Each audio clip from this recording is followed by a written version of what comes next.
જેમ કે તમે જોઈ શકો છો મિત્રો, આપણે અત્યારે યલો ક્રેન ટાવરની અંદર છીએ અને આ જગ્યાને એનું નામ યલો ક્રેન ટાવર શા માટે મળ્યું છે હું તમને કહીશ.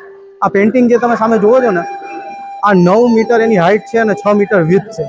અને ઉપર આ તમને જે ક્રેન દેખાય છે યલો કલરનું, એના ઉપરથી આને નામ મળ્યું છે યલો ક્રેન ટાવર.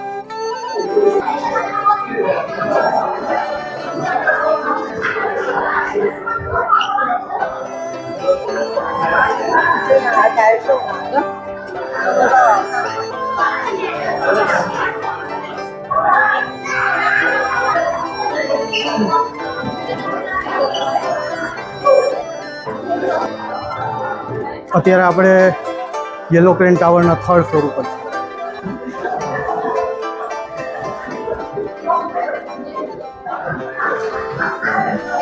જેમ કે મેં તમને આના પહેલાંના વિડીયોમાં કીધું હતું કે આ યલો ક્રેન ટાવર થયું ને as a military watch tower use થતું પહેલાંના જમાનામાં. લોકોએ અહીંયા એનું એક ડેમો મોડલ રાખેલું છે.